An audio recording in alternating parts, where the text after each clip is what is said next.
Hello everyone, welcome to my channel. Today I am going to talk about child labor. What is child labor? Not all work done by children should be classified as child labor, that is to be targeted for elimination.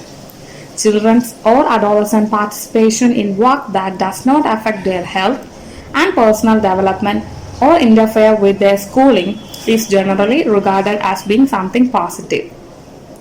These include activities such as helping their parents around the home, assisting in a family business, or earning pocket money outside school hours and during school holidays.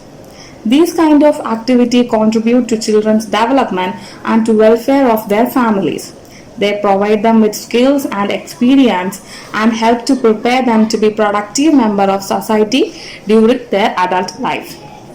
The term child labor is often defined as work that deprives children of their childhood, their potential and their dignity, and that is harmful to physical and mental development. So, what is child labor? Child labor is work performed by a child that is likely to interfere with his or her right to education or to be harmful to their health or physical, mental, spiritual, moral, or social development. All work done by children under the age of 15 and dangerous work done by children under the age of 18 is illegal. Child labor is prohibited under international treaties and agreements. According to estimate by International Labour Organization, there are 152 million children aged between 5 and 17 subject to child labor. Poverty is often cited as the main cause of child labor. It is widely believed that family will not be able to cope if their children do not work. In practice, however, the poverty argument does not hold water. Precisely the opposite is true. Child labor maintains poverty.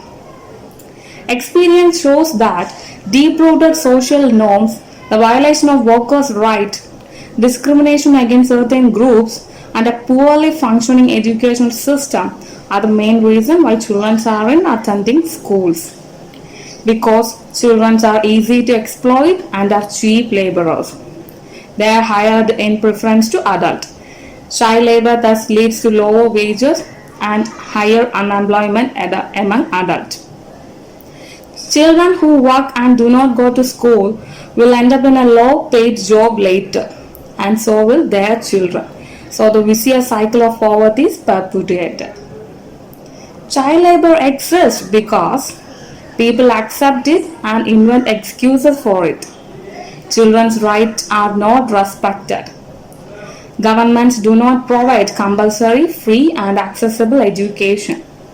International agreements and conventions are not observed. The education system excludes poor and vulnerable children. Consumers worldwide demand cheap products. Employers can benefit from cheap labor. There is no decent work for adults. We have not done enough to stop it. Together, we can stop child labor by no longer accepting it, not in mines, not on field, not in factory, not in domestic settings, and not in the product we buy. Child labor is a global problem that requires a global solution. In India, Africa, and Latin America, local authorities, teachers, employers, parents, and children in child labor-free zones work together to get children out of work and into school. They are all convinced that no child should be working. Every child should be in school. These child labor-free zones are successful and are continuing to spread to other areas and countries. But real change requires more. This is why we call on governments, business and consumer worldwide to shoulder their responsibility and work together towards a child labor-free world. Save children, say no to child labor. Thank you everyone.